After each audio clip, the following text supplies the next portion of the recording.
Thanks a lot. Yeah, then we can start. Today's topic, as you all know, is security and rule of law lessons from Afghanistan for the Sahel.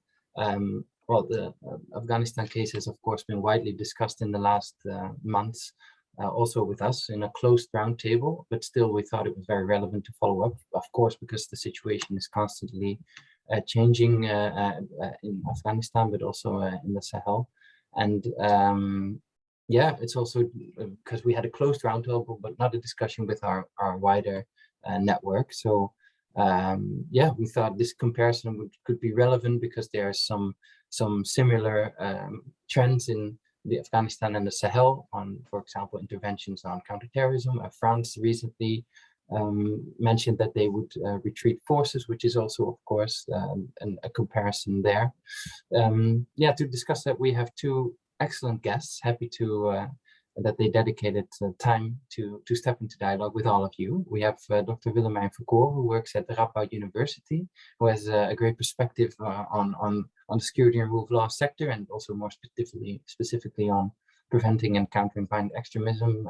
Relevant for this event, for example, is that she was asked to write a position paper in January for the Dutch Parliament on the future of Dutch efforts in Afghanistan. We also have Dr. Niagalé Bagayoko, who is the chair of the African Security Sector Network, though she also has a lot of academic experience besides that. And yeah, from that ASSN, as it's called, African Security Sector Network perspective, of let's say the African security sector practitioner to apply these lessons from Afghanistan to the Sahel. Where do they overlap? Where do they maybe defer these cases? And should we disregard the comparison? So yeah, and of course we have you, our audience, who we will involve after those presentations. Feel free to use the chat as mentioned. But without further ado, I won't take up more time, because what we want to hear, of course, is of these people. Willemijn, can I ask you to take the floor? Yes, thank you, Christian, and hello, everybody. While I begin talking, Connor, can you already open the Mentimeter, please? So I will be focusing in my presentation on lessons from international involvement in Afghanistan in the past 20 years, with a focus on countering violent extremism. And then after that, Niagalé will talk more about what this means for the Sahel, or how these similar issues are playing a role there. Now, of course, there are also many differences between these two regions.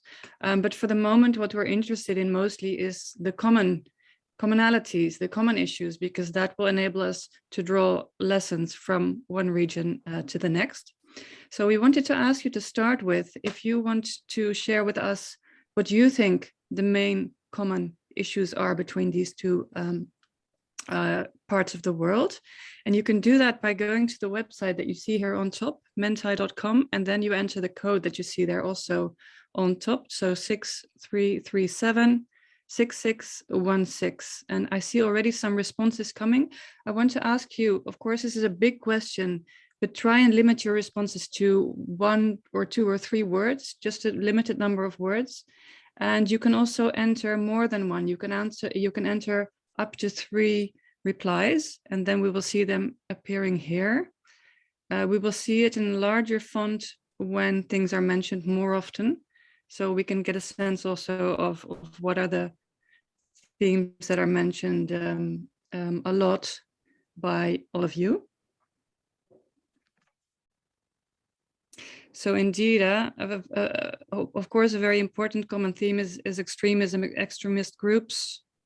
Western obsession, also very interesting. I think we're going to get to that. Elite capture, low legitimacy of the state. Violence, obviously, is a very problematic issue facing both areas in conflict as well. Inequality, exclusion, very good. Corruption, we're going to get also to that. Very difficult problem as well, of course. Sustainability, consequences of climate change also are very much being felt in both of these areas. Right. Mineral exploitation in both countries, indeed, natural resources are an important part of the economies of these countries, which is potentially can have positive effects, but it's also very often problematic. Exclusion is now becoming bigger because more people have mentioned that, which is interesting because I'm going to get to that as well.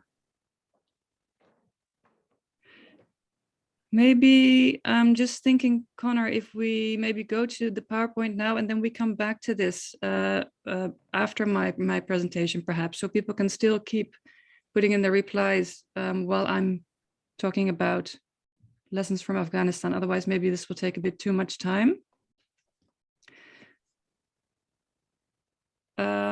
So we are going to open. All right, super.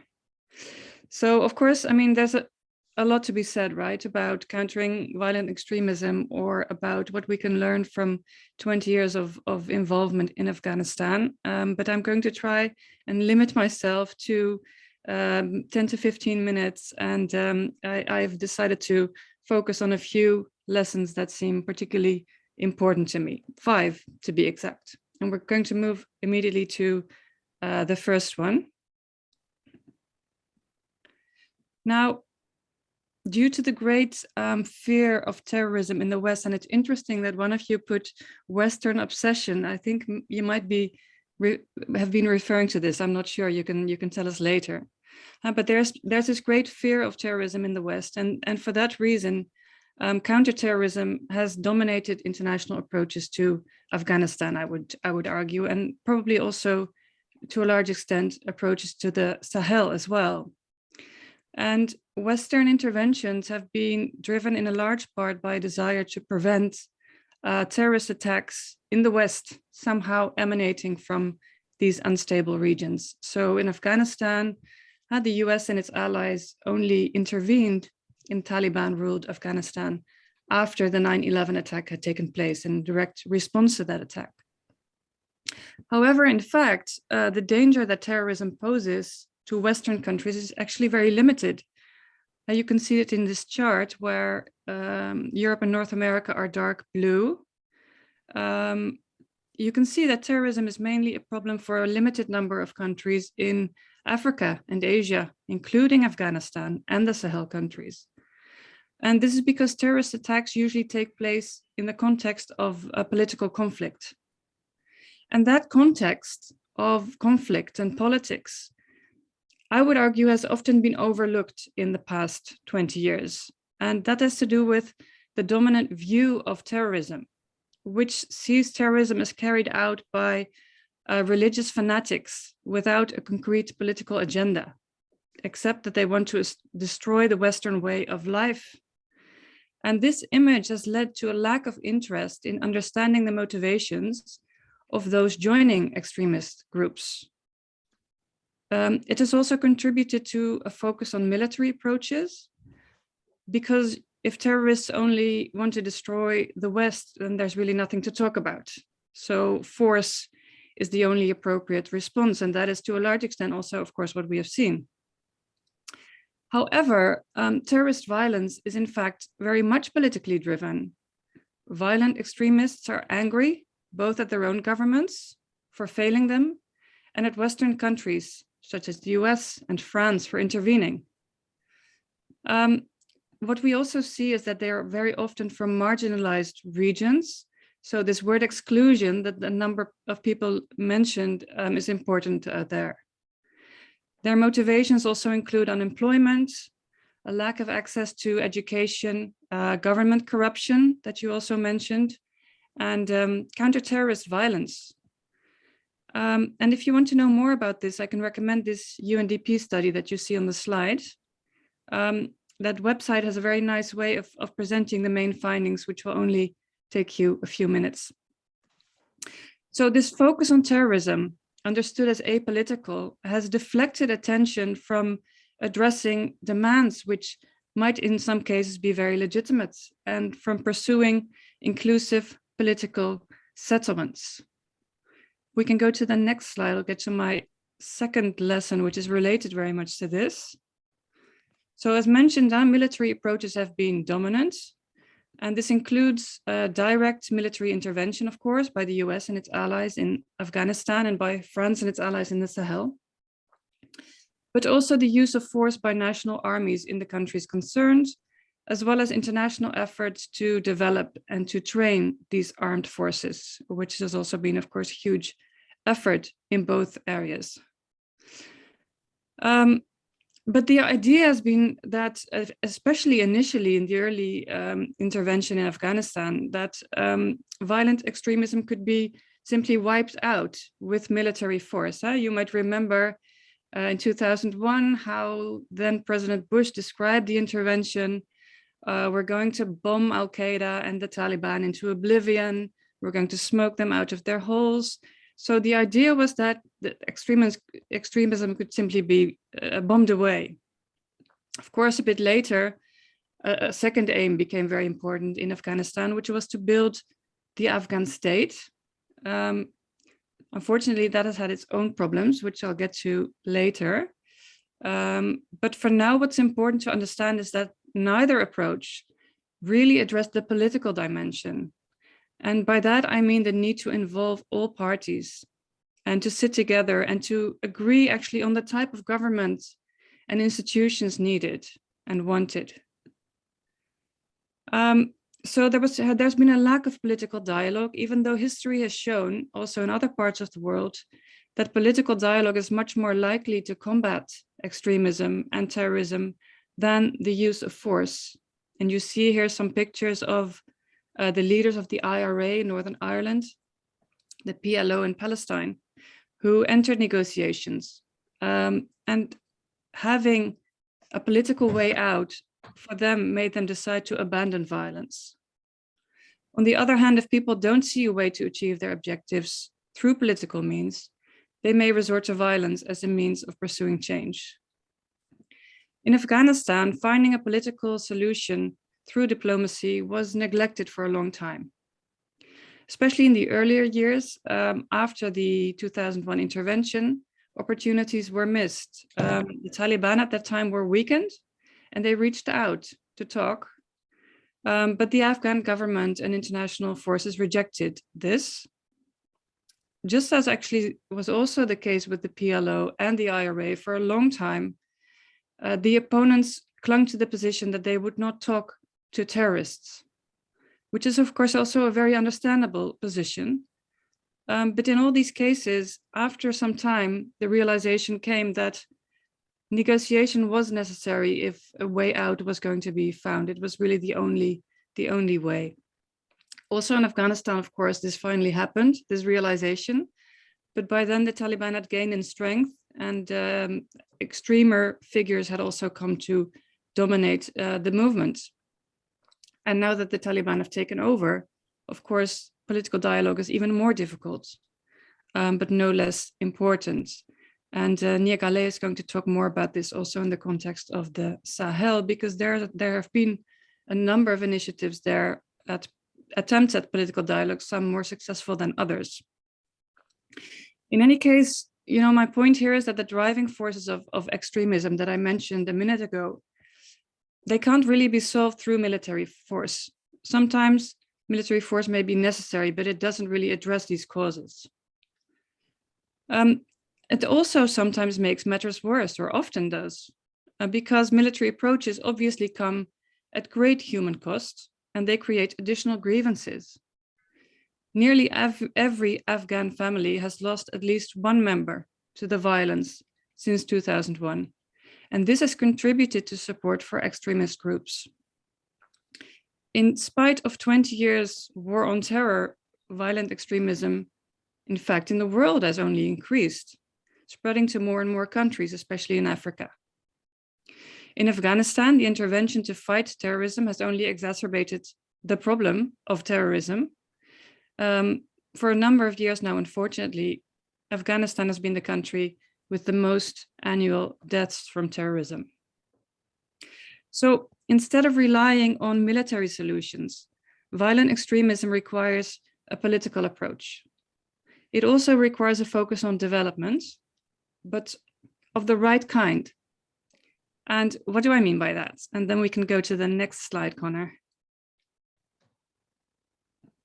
One thing I think is that the goal of countering violent extremism approaches should shift away from state security towards human security, and perhaps also from protecting Western citizens towards protecting local citizens. So I think one thing that's important is that the protection of civilians from violence by extremist groups, but also other rebel groups, militia, government armies and international forces, all of that violence, protection from that should be central. And in addition, the aim should be to address these root causes of violent extremism that I mentioned, including a lack of societal opportunities, marginalization, government failure, conflict, and violence. Now, the dominant approach to addressing these issues, and indeed, I think to development in fragile states more broadly, has been through state building or nation building. In Afghanistan, a huge effort was made to build the capacity of state institutions and the army. Problematically, though, in essence, what happened was that blueprint institutional approaches modeled on Western countries were promoted. And this has not only been in Afghanistan, but actually in many places. But what experience in all these places shows is that that doesn't really work. One reason is that, as said earlier, we can't build states without a political dialogue that includes all parties to a conflict. But also, I think, because we can't build states through foreign intervention. That's not how it goes. And in Afghanistan, the institutions that resulted were weak, corrupt, highly dependent on aid money, and lacking in popular support. This became most painfully clear when the Afghan army refused to put up much of a fight as the Taliban conquered the country last year. Next slide, please. Pouring aid money into corrupt government systems really only increases the grievances of the population. So instead, political change can only occur from the bottom up. Local actors should be given the chance to give shape to ideals like the rule of law, democracy, human rights, within their own context, their own cultural and religious context. And this is what these political dialogues that I keep referring to should be aiming towards. And foreign actors can only have a very limited role in such processes. For aid givers, modesty and solidarity are important guiding concepts. It should be locals who should be in the driving seat. That doesn't mean that there's no role for outside actors. They might stimulate bottom-up change in a number of ways.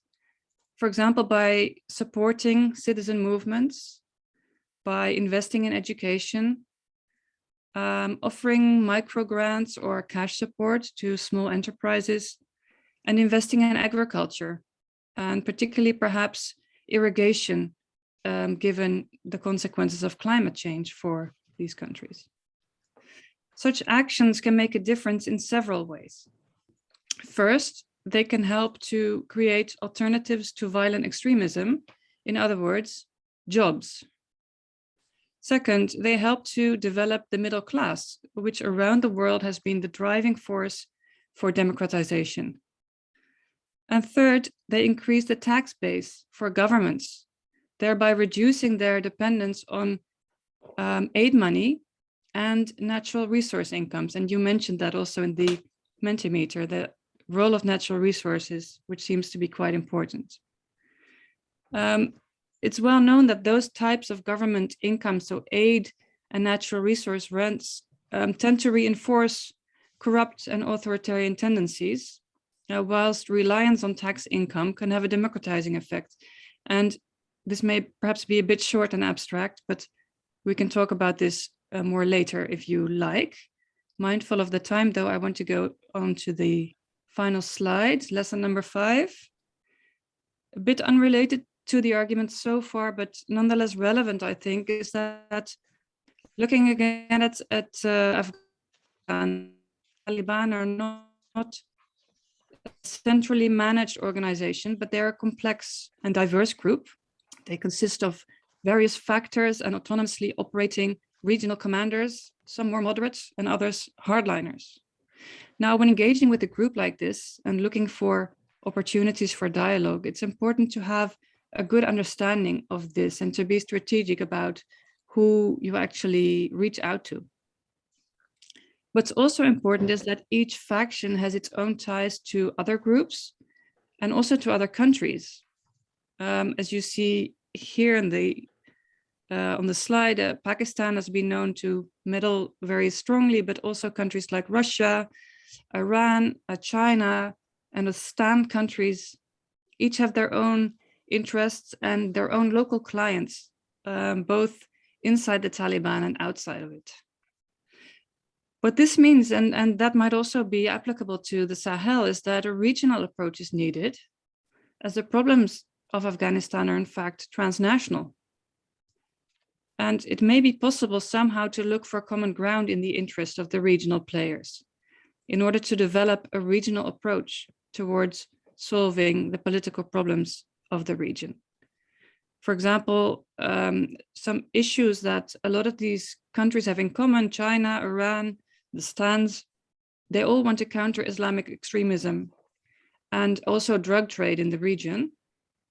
And all of these actors also wish to see a broader coalition government in Kabul in which their clients are represented. So these are some commonalities that might be built upon in developing a regional strategy. It'd be interesting perhaps later if we can discuss what a similar kind of mapping would look like for the Sahel, so the mapping of the interests of powerful players in the region. For now, I will sum up my presentation. It's important to understand the drivers of violent extremism in order to successfully counter it. Military approaches may sometimes be necessary, but they come at severe costs and do not produce lasting solutions. Political dialogue to resolve political conflicts and negotiate locally appropriate social contracts should receive much more attention. In this, the transnational nature of extremism and conflict needs to be taken into account. Such dialogue could lead to bottom-up institutional development rather than the failed top-down or outside-in blueprint-based approaches that we have seen. And outsiders can stimulate such bottom-up development by helping to create social and economic opportunities for local citizens. Thank you. Thank you so much. Great. Yeah, that was, I think, an excellent read of the situation and the misconceptions that we might have of terrorism and how that then, drives attention away from the root causes, and a good plea for bottom-up support over the counterproductive use of force. I'm curious, of course, to hear now from Niagalé how this resonates with you from the perspective of the Afghan security sector network. And what lessons you think are applicable, which maybe are less applicable. Okay. Go ahead. Thank you very much, and hello to everyone. First, that's very important for the audience to know the way we've been working to prepare this session, because in fact, initially, Willemijn has put together a number of very relevant ideas, which she has just presented now, and I've tried to look in which extent they might be relevant or not in the Sahelian context. Most of them do definitely, sorry, but I think it is important to go into the details. So just to begin with, I completely agree with Willemijn to consider that security solution cannot fix political problems. Of course, we do have to question the way military interventionism has been put at the core of international intervention. But I think there is also a need when trying to draw lessons learned from what happened in the past 10 years in the Sahel, there is definitely a need not only to focus on what has been failing on the military side, but also to look at other tools which have been also mobilized, even if less prominently. Because in my view, what we are definitely witnessing in the Sahel is not only a military failure, but in my view, it is a collective failure of both civilian and military ways to intervene in such complex environments. So it would be my first point. The second element is that the Sahel situation tends to demonstrate two major trends. First, that contrary to the logic which underlies the rhetoric on the war on terror or on fighting terrorism, but also of countering violent extremism, which is in fact the civilian approach to counter insecurity in those environments.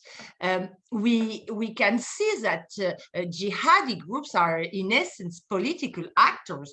We do promote an alternative vision of the state, of the society as a whole. And therefore, yes, of course, a political answer has to be sought to answer this, because in fact, what has been fought is first of all an operational mode. Terrorism is an operational mode, no more than this, even if of course its aftermath absolutely can be absolutely terrific, but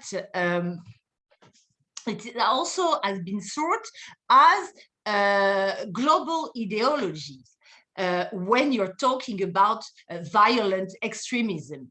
And I think there is a need to be much more aware about the major differences which definitely exist between all those movements, both those who are using violent means, such as jihadi insurgencies, but also the very complex differences which you can see within political Islam as a whole. And I think that from this prospect, the Mauritanian approach can be a very interesting source of inspiration. I'm definitely not an expert of Mauritania, but I think that what is interesting in this case is that different kinds of intervention have been mobilized, a military one, of course, but also a religious one. It is also important when it is coming to reading what is making a difference between all those groups is the kind of state they are promoting, the kind of moral or societal norms they are enforcing, or the kind of educational model. The question which was so thoroughly addressed by Willemijn relating to negotiations is also, of course, very important. And it will have a lot to do with the different topic I have just mentioned, because, of course, it is very important to consider dialogue, negotiations, but it's also much more important, in my view, to know what can be negotiated, and, of course, deciding what is negotiable or not can definitely not be promoted or enforced by international actors. And this has been one of the major disagreement, in fact, in Mali between French authorities and the Malian ones, and not only the new military authorities. It's been years, in fact, since 2017, that Malian actors, and not only within the executive sphere, have been advocating to to be engaged with national jihadi actors, particularly JNIM leaders. And the strict opposition of French to this, in my view, has been very, very problematic. And it is, of course, up to nationals to decide the kind, of course, of social contract, the kind of states they do want to work in. But it is also important to say, because sometimes local actors are very ambiguous as well. International partners also can decide not to support the political solution which will be chosen or implemented. And they can also put an end to their commitment if the agreement reached is not congruent with their own interest or with their own values. And I think this is a very important point to take into consideration. I think that today in Sahel, there might be still be windows of opportunity for a political dialogue. But we also do have to be aware that some of them have been failing because lots of local dialogues have been set up, in particular, for instance, in central Mali, but most of them have failed finally, because it's been very difficult to put them in accordance with a more national or global approach to peace and negotiations. But still, you can hear that it seems that even the civil military authorities in Mali today have been trying to enter in negotiation, or at least to talk, in particular in Nouakchott recently in February with JNIM leaders. But also, maybe much more importantly, President Bazoum from Niger has made clear that he has recently relaunched a dialogue with EIGS combatants, leaders. He also has tried this when he used to be the Minister of Interior in 2017, and those tentatives failed. But now he's also entering again in such a commitment. And this is very important, given that, for instance, the French have decided to redeploy part of their intervention in Niger. But if their ally, President Bazoum, is deciding to have, in fact, the same kind of approach as the Malian authorities from 2017, it might once again be another problem. And from this, I will add something regarding Niger, because we all aware about the problem with the Malian agreement with Russia, probably also with Wagner. But you know, today, Niger, for instance, is growingly close to Turkey of President Erdogan. So there is also a need to think about this kind of alliance, which means that international partners, and to say things are their standing, the Western ones definitely have also to define their own strategies, taking into account the fact that from now on, Sahelian countries and more broadly African or West African ones definitely want to broaden their partnerships, and more often than not with partners which do not necessarily are Western allies. So I think it is a very important point.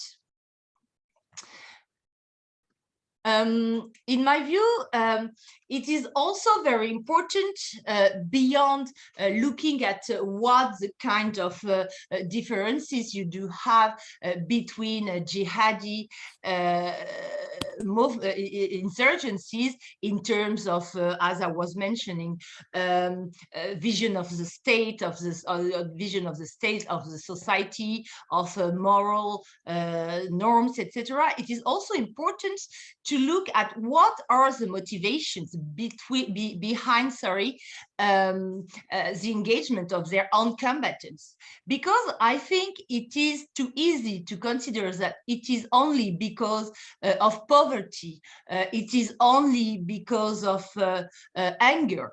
There is, for instance, a very interesting study from ISS, but which was published years ago, maybe 5 years ago, has shown how very diverse have been all the motivation among jihadi fighters. And I think it is also very important not to overlook the opportunistic motivation of some combatants. Yeah. Can I ask you to round up, Niagalé, so we can? Yes, absolutely.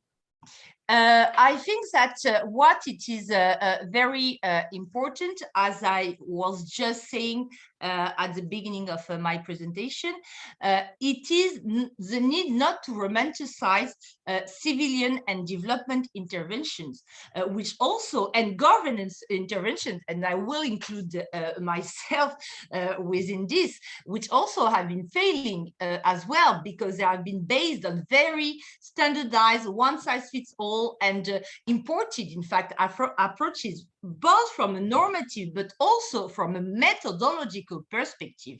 And I will not be long on this aspect, but I think that there is a dire need today to question all those approaches in terms of monitoring and evaluations, quantitative indicators, theory of change, etc., which are definitely completely meaningless in such environments. I will stop there. Thank you. Yeah, thank you very much. Yeah, really important, and I think there are some similarities right now that you've mentioned. For example, in the inability then to see, let's say, the political motivations, the inability by many Western actors, at least, to see the political motivations and the diversity of the different actors, the violent actors. And what alternatives they propose, and also an unwillingness to talk to some actors, which actually then obstructs a move towards some settlements. I like that you also both, I think, mentioned the word social contract in there, because that's the KPSRL thematic headline for this year. It's a reimagining social contracts, so it fits well in there. And your last point is also well noted, of course, that this moment is then also to take a step back and review actually what are the systems and methods that we are using.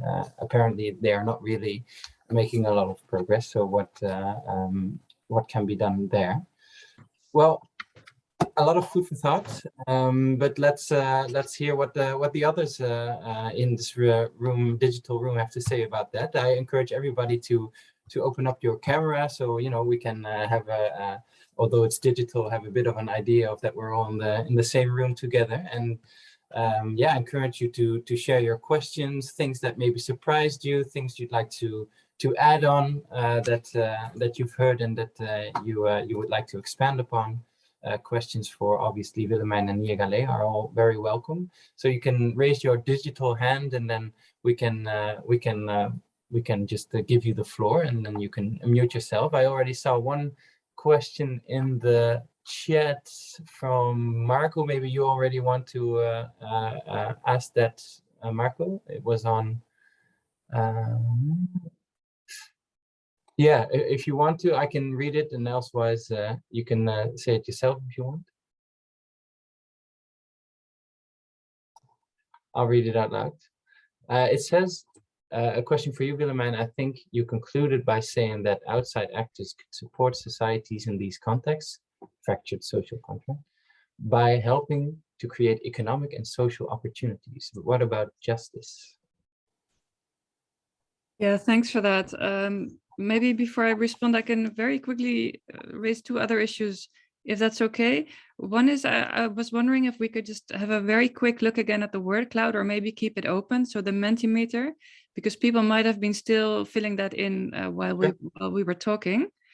And then just in response to what Niagalé said, so everything she said I thought was super interesting and relevant. But one thing that I actually didn't mention myself, but that I think is very important for how things develop in the future is the role of Russia and the increasing role of Russia in also the Sahel. For me, it raises a question of what that will mean for counterterrorism approaches, because the Russian approach to counterterrorism is not, let's say, in line with what we are arguing for here and looking at root causes and politics and things like that, but is very much a very repressive one, and even abusing counterterrorism measures against your own political opponents and things like that. So I'm wondering what this growing role of Russia will mean for the way things develop in that sense. But that's not what you asked me. Maybe Niagalé can respond later, but you were asking about justice. And I find that actually quite a difficult question, because what I was looking for in my presentation was how can we contribute to let's say improving the starting position of society so that kind of bottom-up institutional development can take place.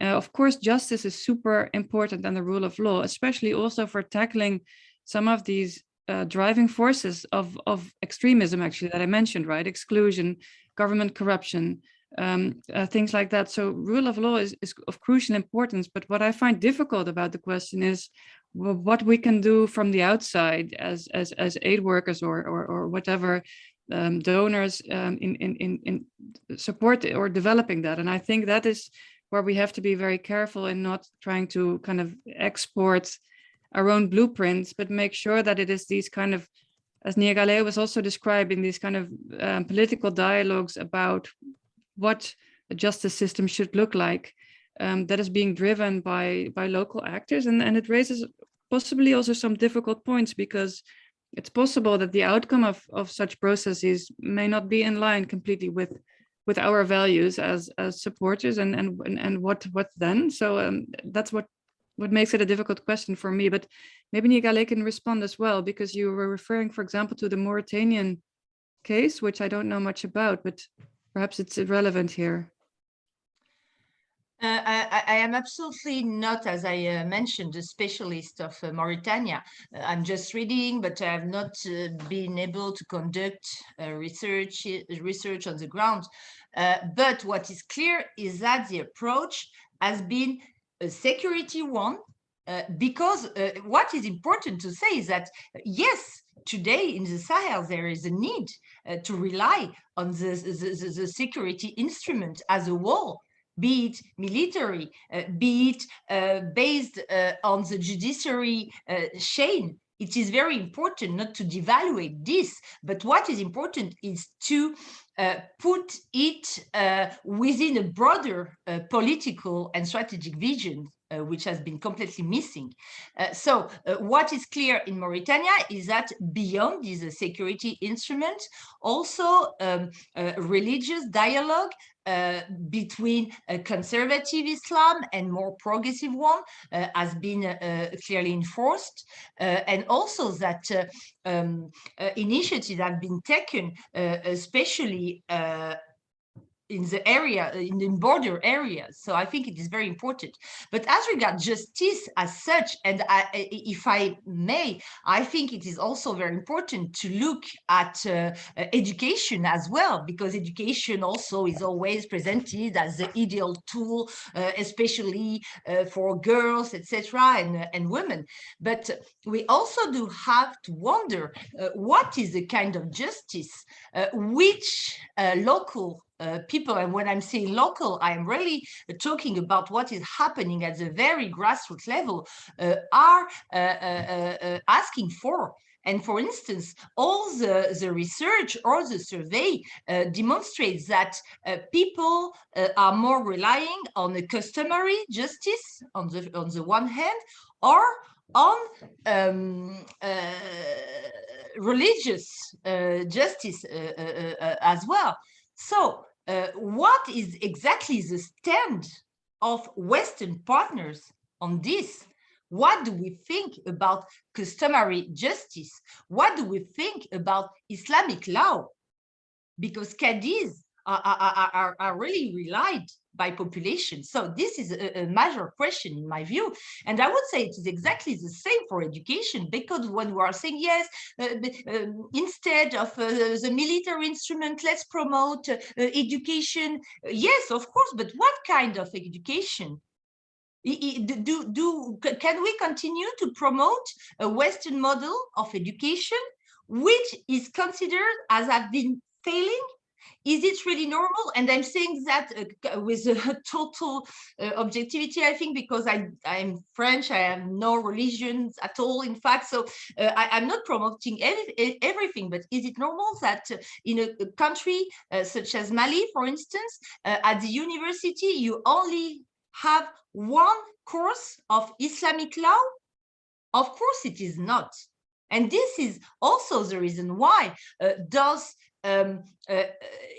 Islamic movement, be they violent or completely peaceful, they're also promoting other vision of education, which are based on something else. And this will also have to be taken into account, in my view. Yeah.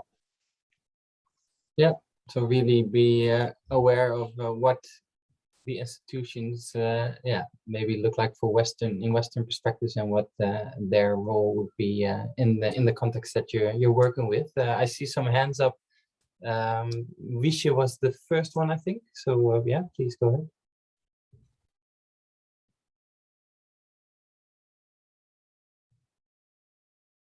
You're still on mute.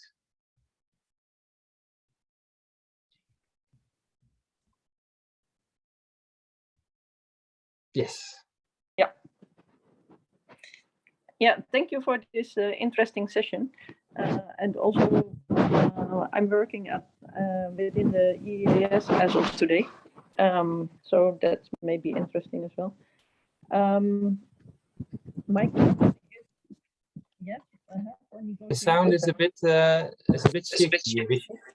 Yeah, that's the same with you all the time. Sometimes there lack a few words. But my question is, indeed, if you speak about jihadist and negotiations, indeed, in my view, a bottom-up approach is needed. But at the same time, geopolitics play a role as well. So how to find the balance between the external influencers and the need to have local voices at the table? Thank you. Thank you, Visha. Any of you two compelled? Well, I think that's a super good question, because that is exactly one of the difficulties, indeed. So that's why I emphasized also towards the end of my presentation the need to also take somehow regional approach, and also have a seat at whatever table you end up sitting on, for also regional players who are influencing, or even global players who are, if you like it or not, they're meddling and they're influencing situation within these kind of countries. So I was talking about the need to look for common themes and common ground between those players, and I mentioned a few that might be the case in Afghanistan, that common interests. So there's a need for a kind of regional process as well, in addition to this kind of local dialogues or national dialogues, and I suppose there should also be linkages between the two processes. So yeah, there's a lot of kind of operational questions if we even, you know, manage to go down that route. But you're right, it's has to be taken into account. Niagalé, maybe you want to add? No, because I already spoke a lot, so maybe we can go to the next question, because I was also answering a question on the I chat. saw you active, yeah, you saw that, yes. Sure. But it's an interesting question to ask, which is more directed to Willem, in my view, about Afghan customary model, which has been promoted from behind, in fact. Oh, I see another hand. So apologies for the pronunciation, but Lunsiget.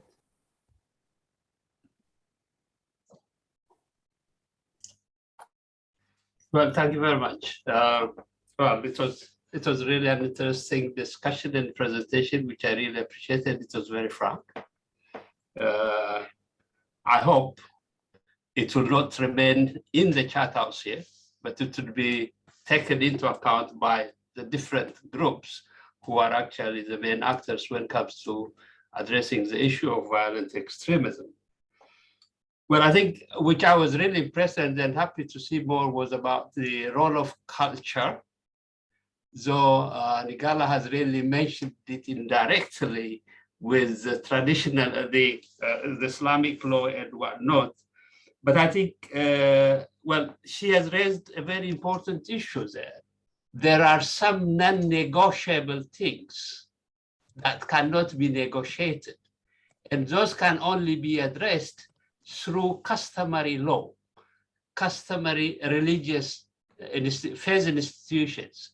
So, well, I think that should really be, it should be very important for the blueprint model people to understand that.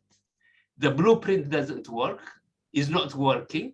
Well, it has really become more violent, and we have lost quite a lot of lives. But I think we have to really incorporate, be it the religious education and the customary justice system, in order to address violent extremism anywhere and in any place. And my question then, though, which I would like to really hear your comment is, well, when are we going to really go out of these narratives where we are still saying that, well, military intervention is not working, but we are still using that military intervention? When is the West really trying to understand and say that, well, enough is enough? Let us really address through dialogue and customary means, and it is the time for that. So I would really hear more of your thoughts on that. Thank you very much. Yeah, thank you very much. And maybe because of the time, maybe I'll immediately also give you the floor, Helen, and then some last answers, and then we'll unfortunately already have to. I'll keep it really quick. I just wanted to expand on the question I put into the chat a bit about the methodology of looking at lessons from Afghanistan for the Sahel, more specifically around justice, because I've been following the conversation since we're also looking at like transferring lessons from Afghanistan to other places. And sometimes like I see, because I've also worked in Afghanistan for quite a while, for 9 years in Afghanistan. So I see like conclusions being drawn from Afghanistan, and like when like solutions be recommended for other places, which I sometimes think, well, that is what was tried in Afghanistan, right? So when you look at more specifically the justice sector in Afghanistan, like you had a very significant component focusing on the formal justice sector, that are up from the penal code down to the justice sector reform and support to courts and prosecutors. But you also had like quite substantial programs on customary law, right? Like run by USAID, building in Islamic law context, working with tribal elders, like providing training on Islamic law and customary law, trying to like basically form a foundation. And so like one of the key questions is like, if justice is the problem, if our approach is a one size fits all, like, and when the solution is to build more on customary law elements, then why didn't it work in Afghanistan, and how can we do it differently? But wouldn't that mean we have to look into more specifically into the lessons from there and see how they translate through, rather than like taking the big theme? And I'm kind of missing that a little bit in the debate, and I was wondering if any, like as part of your reviews and engagements, you have been identifying any more substantial research analysis on it, trying to draw together the lessons from Afghanistan on this specific issue and then drawing conclusions from it, other than the big policy headlines. That's my question. Thank you so much. As there was a lot of Afghanistan, maybe Willemijn wants to answer first. Sure, and maybe I'll also try and say a few words to the other question after that. But yeah, this is a super good question, and I'm aware of those programs indeed that have taken place in Afghanistan on trying to strengthen these customary systems and also offer trainings on that, including indeed Islamic law. I haven't actually done research on that myself, but what I know of it is that they were valuable and that they were also well positively judged by participants. So they were valuable in their own right, but they were quite local, right? And what I understood about it was that what people found lacking was, let's say, the linkage to national institution building that was taking place, which was more following, let's say, the blueprint approach that I mentioned, and that participants were saying, so this is useful at local level, but they felt that there was a misfit. You probably actually know more about it than I do, but that is perhaps something, if we're looking at drawing lessons for other places, that lack of fit or that lack of connection to national processes could be something to focus on and perhaps to do differently and to strengthen if you try and do that someplace else. So that could maybe actually be a very interesting entry point. So that's actually a super good point for that reason. In terms of the other question, I think it was, so why, if we know, let's say, that military approaches have so many also negative consequences, why do we still do it? And I think it's often also about kind of short-term versus long-term. At least that's what people that I talk to, politicians and policymakers, often they say, okay, and we understand that in the long term, it might actually be damaging and it might actually be even contributing to extremism. But in the short term, we feel like we have to do something now. And we cannot simply, start these long-term processes of bottom-up change when, jihadists are threatening to overrun countries. So there's that. And I think it's a false contradiction between short-term and long-term, because there's not so much recognition that also what we do in the short term has also consequences in the long term. But at least that's the response I have very often heard when I asked that question myself. Thanks. Well, last wise words from you, Niagalé. No, I think that I think it is my last answer. No, I'm correct. Yeah. Yes. Okay. No. So I will not get into details, but what, in my view, it's absolutely crucial for external partners to understand, and once again, I include myself among them, is the fact that today national or local partners are definitely fed up to be given lessons. This is something very strong that I can feel. It is becoming more and more challenging to promote what we are calling good governance. I think there is a really today a need also for international partners to accept to learn what is at stake in the society before coming and say, yes, things have to be like that, to be enforced, to be fixed, to be taught like that. Today, in my view, the major failure of all those policies. Once again, yes, of course, there is this military failure, but what about the civilian one? When you talk with NGOs in the Sahel, they are all telling you, but where are all those millions which were told have been poured into development? We haven't seen them. Where are they? So I think it is today very difficult. We have to put an end to this tendency where you come and explain people what they do have to do, what you don't know who are those people, in fact. And this is the reason why we at ISSN are trying to forge new training curricula, but for Western partners, just to explain how things are going on the ground in the Sahel. Thank you.